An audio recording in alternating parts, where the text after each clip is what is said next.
So here comes first linguistic barriers. It means barriers related to language. The language barrier is one of the main barriers that limit effective communication. Language is the most commonly employed tool of communication. The fact that each major region has its own language is one of the barriers to effective communication. Sometimes even a thick dialect may render the communication ineffective. As per some estimates, the dialects of every two regions changes within a few kilometers. Even in the same workplace, different employees will have different linguistic skills. As a result, the communication channels that span across the organization would be affected by this. So, if people speak various kinds of language at the same place, then it becomes disturbing. Why? Because everyone cannot understand all languages. Then come psychological barriers.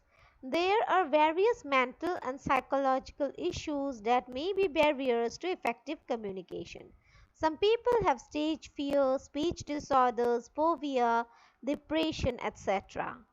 All of these conditions are very difficult to manage sometimes and will most certainly limit the ease of communication. Then comes emotional barriers. The emotional IQ of a person determines the ease and comfort with which they can communicate. A person who is emotionally mature will be able to communicate effectively. On the other hand, people who let their emotions take over will face certain difficulties.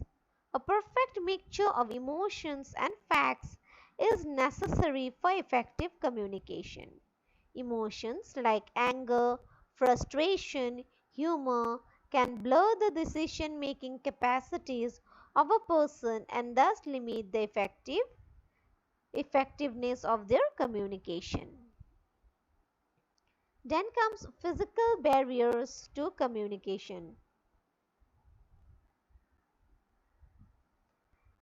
They are the most obvious barriers to effective communication.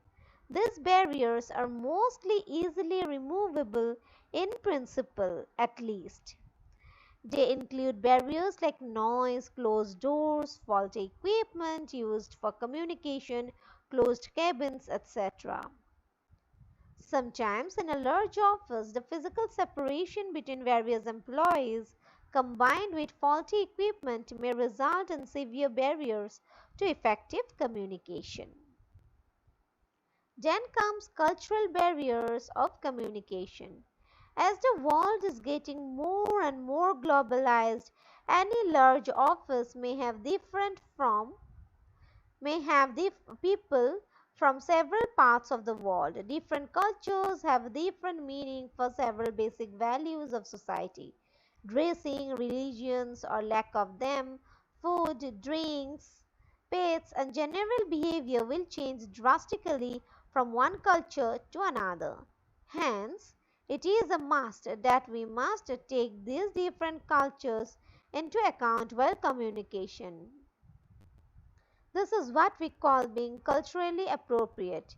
In many multinational companies, special courses are offered at the orientation stages that let people know about other cultures and how to be courteous and tolerant of others.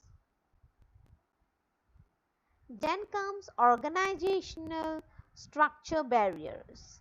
As we saw, there are many methods of communication at an organizational level. Each of these methods has its own problems and constraints that may become barriers to effective communication.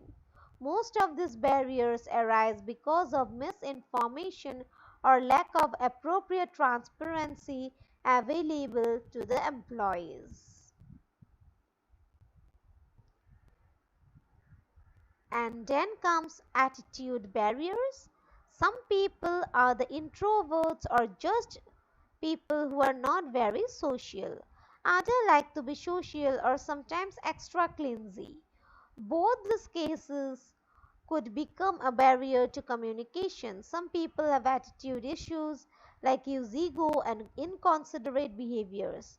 Certain personality traits like shyness, anger, social anxiety may be removable through courses and proper training.